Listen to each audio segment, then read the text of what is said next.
What am I actually covered for? Well, most homeowner policies cover you for major things. You run into issues where what happens if there's something like an earthquake? So, two things happen after an earthquake. One, an earthquake is one of those things that's most likely to really cause a lot of damage at the time as a plasma TV were new. And it was a $5,000 or $6,000 TV, and of course, keep everybody engaged, and if not, we'll ask your questions and we'll have a Q&A at the very end. So that's how the insurance companies will settle that sort of thing. The next is, what happens if my home burns down? You know, replacing my home, replacing anything that's and this has actually happened in the recent fires up that were in Northern California and somebody who was trying to come in with the lowest bid and do that trick where they use that is that what you're talking about? That is what I'm talking about. That provision with most carriers will say, is your kitchen been updated? What kind of flooring do you have? Do you have one air conditioner? The cost to replace something for something you actually replaced. If you choose not to replace it, you want to think about. Hey, talking about that demand, yeah. So, you can't live in your house for the next 3 or 4 months. Meanwhile, you have to put stuff in storage. You may have hours to rebuild it if you had the 100% extended. So that should cover. What that does is it also lowers the rate. So again, those things you can't afford to do on your own with the home structure. The other question that comes up a lot with home structures is term rental, which is not going to be very inexpensive, certainly more than what you're paying for your mortgage. And then you got to pay to fire, smoke damage, vandalism. They may cover you for also do what's called extended replacement cost. And you want to make sure that your policy has this. Extended replacement. We'll see those and we'll answer them. If they're applicable to the current slide, we'll try to ask them in real time, so keep it. I want to see the number come up somewhere between at least $175 to $200 a square foot when you're doing a loan that says, or to the value that the insurance company deems worthy to insure the house for. So talk about is a little bit about claim settlement when we're dealing with both personal property and dwelling. Let's see here. Okay, so first of all, we're going to do a little overview of property and casualty later than the actual cost to insure. And usually there's a line somewhere in there, things that people don't really get. So when they do cover water losses, homeowner policies will for your structure. I mean, what most companies will do, let's say you have a loss of some sort, whether it be a theft loss, a fire loss, most things that you would potentially miss or haven't been asked about cost like $500,000 to rebuild based on their program. So what they'll do is they'll say, what we'll do is or maybe a slightly upgraded feature that hasn't been accounted for. Now there's a danger. Like the 50% personal property limit. Is there different insurers that have different limits for that? Realistically, there's a lot of assumptions built into a program like that. So some of those things that may not pertain exactly to your primary home, but might also be important, especially a house is worth $750,000. And that's absolutely true. That would be the market value of your house. And when we do that, we're also going to talk about umbrella coverage, because that's one of those coverages I think most people don't fully understand. Somewhere in the policy language, essentially, will say something to the effect, if you replace it, they goes through the $400 or $500,000. $400 or $500 per square foot now in Ventura County is you have all these people who need contractors to fix their homes. The insurance, what are property and casualty insurance? What does it mean? What type of insurances are involved to do that? You can't buy it a la carte. Gotcha. And then for the personal property, you kind of mentioned that kind of the replacement cost provision in homeowners insurance. Is that go around that, or is that? We had a great story where we had, and it also covers all your family members as well. We had a kid up his mortgages because the mortgage, how much you have on the mortgage, because some banks say, we want you to insure to the value of the... As related to this slide, what's a question, or what can somebody... Property and casualty insurance. So let's talk a little bit about the main topic, homeowner insurance. Will I lower my costs? So the way we work with that is we use deductibles. So for those of you who are not familiar with the deductible, it would go below 50%. And the majority of the preferred companies are at about 70%. So I can kind of only pay for the coverage that I need? The limits, there are different limits, but nothing like they put in certain information about your home. So if you go back and think, so for example, you could be walking your dog and your dog attacks somebody, the neighbor's fault, means all the other numbers that are percentages off of it may not be accurate. But more importantly, we're only going to charge you for $350,000 for your house, and then we're going to let that thing that would stay attached would be part of your dwelling coverage.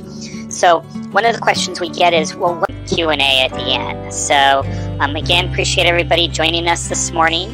Let's go ahead. What would you take with you? What comes with you and what stays with the house? What comes with you is your personal property, square footage, and year built, and really nothing else about it. You can ask your broker. So typically on a small claim like that, they'll just go ahead and pay the replacement cost. But on a large, the cost to rebuild the house is going to be roughly the same in both areas. So the insurance companies, the numbers that they property, this is usually somewhere around 60 to 75% of the dwelling. About insurance for valuable objects and valuable property. This is one of the most often overlooked sections that we come about. When you bought insurance for your home, you probably had people asking you questions about, how big is the ground, and they tripped and fell in it and broke their ankle. All those kinds of things are covered under liability. The replacement costs, or the costs that the insurance companies use, are the cost it would take to rebuild, because there's more to replace. You probably have more stuff to replace, and that's kind of the general philosophy. So let's say, for example, my house is worth $500,000, using your example, but I really only have like $100,000. Even if you had less, there would be no way to get less and try to save money. There's no way, or as a result of the term will be your negligence, you didn't tell somebody that there was a big hole in their own coverage. So typically what you see in a home policy, if you've ever looked at your policy, you'll see all sorts of those are the actual insurance terms that are used. And essentially that just means you leave your house in the morning, everything looks good. We'll also be talking about condo insurance and insurance for landlords and the earthquake insurance. And so at that point, they'll probably do a more accurate assessment. But just to give you an idea, those are some of the numbers else around you. So what happens at that point, you get what's called demand surge. So let's talk a little bit about market value versus insured value. This is one of the things, because the supplies are in demand. So if you've tried to, I'll call it, cheat the system, and not, it will pay the difference. Most companies, if it's something really small like that, I've seen limits of $2,500 or $5,000. Personal property. So if you remember my example about picking up your house and shaking it out, the big things that can happen. Now, a lot of times people approach it as like, how do I get cheap insurance? That's not sudden and accidental. That's something that's damage that's occurring over time in a slow leak. Previous slide on the homeowner's insurance slide. Okay. First of all, for the dwelling amount and the personal property, justify everything unless it's out of the ordinary. But what they are going to do is they're going to give you what's called actual cash explosion, water losses. And I want to spend a few moments on water losses because this is one of the hardest, but something that as a result you've had this loss. What most insurance companies will do is they'll get a stand, but would truly benefit by having a policy like that. And then we'll wrap up with you come home after work and all of a sudden you're standing in 3 inches of water. That's sudden and accidental. Something you would think about if somebody asked you, could probably come up with these parts on your own, but we're going to spend a few minutes on it. And Matt, you'll read those to me, correct? I will read the questions, yeah, exactly. Perfect. So I'm not going to put in a used window, even if your window is 20 years old. So that covers that. We have coverage as loss of use. This is really important. So you've had a fire at your house. As Matt said, we're going to spend most of our time talking about homeowners insurance. This is particularly the landlord, as we talked about that as well. We're going to talk a little bit about earthquake insurance. And they're all kind of related to the dwelling. Is that something that different insurance providers have different values for? As low as 20% I've seen, all the way up to 100%, or I guess you could say 200%. It doubles. Of course, they're also having to buy supplies and having to either go further for supplies or pay extra for their supplies. An inventory, they'll ask you for an inventory and what you had. They're not going to ask for receipts typically. Key coverage of a homeowner policy, or the key section, is called liability. So liability is when you section. The next, so, how do you know, gosh, am I actually adequately insured? You didn't ask about the crown molding I had in my seat. You have to live in a hotel for 1 or 2 weeks until you figure out what's up. You may then have to go rent a short. If we picked up that house and took it and moved it out to Barstow, that same house number. The idea being is, hey, if you have a large house with a higher value, a replacement, financially off, might be able to carry a higher deductible, which means you're taking on more risk. But with earthquake insurance, you don't get that extended replacement. It's just the number that's on the policy. We'll touch on flood insurance as well, especially, again, given what's happened recently. We're going to spend some time talking, well, gee, my home is older. So does that mean it's not worth as much to replace? And the answer is, if there's a fire, they know you had a sofa, they know you had a dining room table. So typically you're not going to have to, are held accountable for something. Somebody blames you, you are either sued for something, or, basically the computer program, and come up with the replacement cost of your home. Now, attached to my home. So when we're talking about the dwelling, we are talking about anything that would be permanently attached. So if you picked it for those, nice houses in, wherever, they're all over the valley, I suppose, in the west, the actual cost to replace or to rebuild. So how is that determined? How does it, so that's the check case. They can ask for a copy of the report if they'd like one. So your homeowner insurance policy has several parts to it. And it's probably kind of is what should be insured, and those things that you can take on your own might be something that you would be willing to take, like Village and all those areas. So that's a quick check. Most insurance companies, if you're most recent claims, just to give you an idea, because you're like, well, how do I know? I would tell you that cost is over $1 million if they've determined, if an agent has determined that that's what the cost is.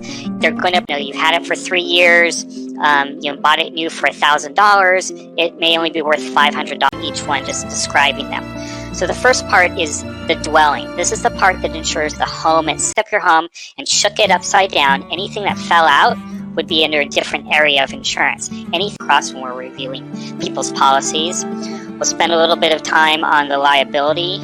Your dwelling coverage is $500,000 or $500,000. What you typically see for other structures is coverage, liability insurance, umbrella insurance, coverage, however you want to say it. So that $500,000 home, you would actually have up to appropriately covered without obviously overpaying for something that they should be getting anyway. Good question. That the value is based on. Some give you more information than others, but you can look at, meaning you get a small theft and it was, $3,000 theft. They're not going to go. The last thing you want to find out is that you didn't have adequate coverage after the losses occurred. The other part that I want to talk to the value that you're used to thinking of your house. And the third value that sometimes comes items that if you added it up together might actually exceed the number that the insurance company has given you. There's an inherent danger in that. Some brokers say, hey, we know this house, really dog while you're down the block. You're still covered. Your liability follows you wherever you go, liable for that damage. So again, it doesn't have to be at your particular location in order for it to go, yeah, this makes sense. These are the features I have, or gee, I didn't have that, or I do have that, or whatever the case may be. This could be like a shed out in the backyard. It could be a built-in barbecue.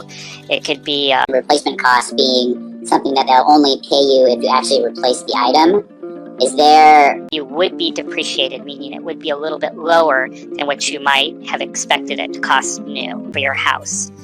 You start to get into the nicer, more custom houses, and you're probably looking at for the report that's used. And they can go back into their system and basically pull up that report, and you can kind of walk through it. Typically here in Southern California, an average house, an average tract home, say in the San Fernando Valley, you're $1,000 now.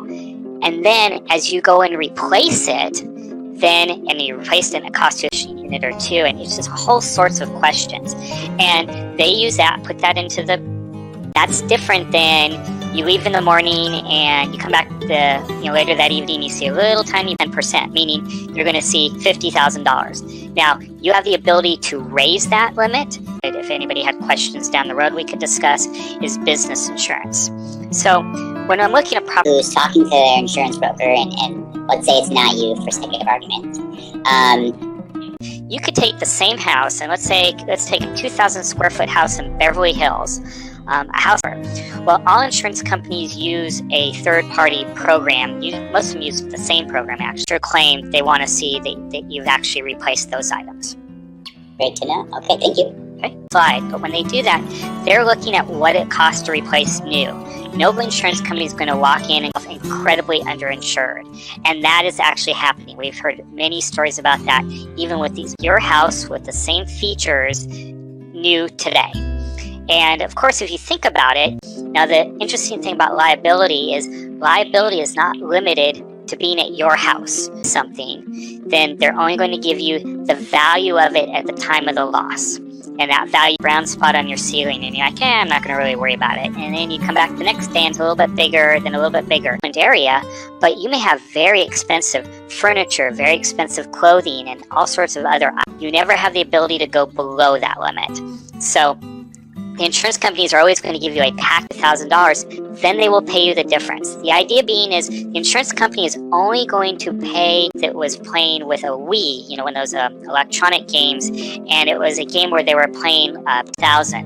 And then they add a percentage over and above that. So that percentage is anywhere. It's tricky, and people really need to think about it, is you may have a smaller house in a very, affluent. There's these different values out there, but for your home, from your insurance policy, it's going to be based on the different values put on these things. And again, we'll talk about where the dwelling value comes from, but all the others move everything back in. And then you have meals out and all those kinds of things. All those extra costs above it, a lot of people get tripped up on. So we talked about in the last slide about dwelling costs, and even beyond what you would have paid for your mortgage had you lived there are covered under loss of use. So you're still separate garages or detached garages that have living quarters on top of it. All those kinds of things have... One thing I wanted to clarify, everybody, you can type your questions in your the dialog box. And your home policy and a little bit what it does and how it works and how to best utilize that. Don't always have they're not always collated to... given the recent events with the fires and the floods and the things that have happened recently, I think it's top of mind. Those sorts of things aren't covered, whereas the sudden and accidental is. So that always comes up today, but it certainly is an important part. Today's focus is primarily on the homeowner insurance, the condo, and start talking about what is property and casualty insurance. So what we've done here... Of goods. I'm not materialistic.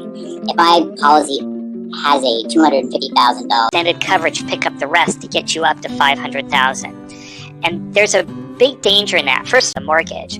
Well, the value of the mortgage may actually be greater. Again, that Beverly Hills home may actually be greater. That's essentially how much towards a loss you might pay.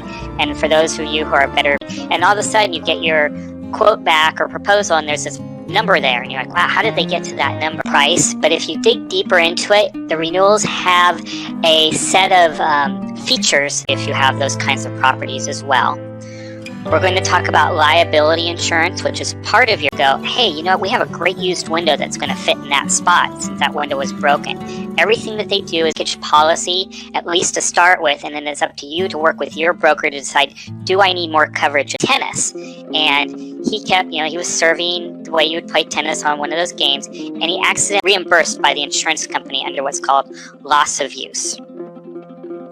And then the last key was liable for the damage he caused to his friend's TV, and ultimately the liability picked that up because he was lost value for it. They're going to say, okay, well, that set of golf clubs was, have proper coverage on the house and use the extended replacement to make up the difference. You could actually find yourself. And then another aspect of property and casualty, which we're not going to talk about today, but certainly could, and that number like 500,000 we use.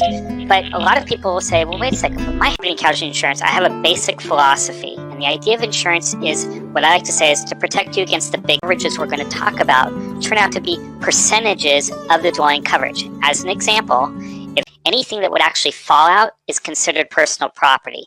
Another way to think about it is if you moved out of your house, that set of features and say, is this accurate for my home? Maybe you've just redesigned your kitchen, or so there's a demand for contractors. Well, what do you think the contractors are doing? They're, of course, raising their rates. Okay, other structures. So these are things that are not attached to your home. This may be a pool, $600,000 to rebuild it if you have the 20% extended, or you'd have up to $1 million through that trouble of saying, okay, here's $2,000 now, and we'll give you $1,000 later if you show us you replaced everything. Probably come out and do a field inspection anyway, an interior inspection, and want to see the house and look at the features in that area.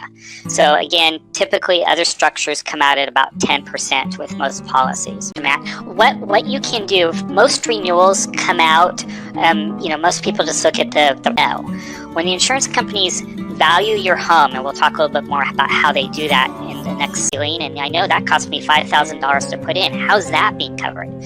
So all the insurance companies are going to be replaced new with like, kind, and quality, meaning of a similar type. They're not going to upgrade it, but they're not. Let's go kind of a little bit of a roadmap of what we're going to talk about today. What do they say to make sure that they're going to end up being covered as fully as they need to be covered versus let go of the controller, and the controller went right through the screen of this new plasma TV. One of the major coverages or major property and casualty or auto insurance, we're not going to spend much time on, and in that way, that's how we can work with the price. So that's kind of the philosophy we like to look at when we're doing it to be coverage. Hey, John? Yes. I have a couple of questions on that. It's like that is certainly going to be over $1 million, whatever the actual market value is, but it's going to be worth over $1 million. An insurance company determine, you talk to your broker and you say I have this house and it's 2,500 square feet and everything, you're going to end up paying your mortgage. But at the same time, all these additional costs are going to be reinsured. Again, at that point, that's a conversation you should be having with your broker to make sure that you have adequate coverage, like damage to the wall or something like that. But they only cover it if you have what's called sudden and accidental. Cost says, okay, they're going to insure your home for whatever amount shows on your policy. And again, I'll use the 500. A pool home or pool, like one of those pool houses. One of the things that we see often are low to 30% of whatever. What can they say to make sure that they're in an important topic for people to be giving thought to? Some related insurance coverages. So, your house, but also, it's one of those things that if it hits you, it's probably hitting everybody. It might only cost $150,000 to $200,000 market value. But the fact is, or any number of different things, but you want to look and make sure that's accurate. If there's not enough there, if they only give you just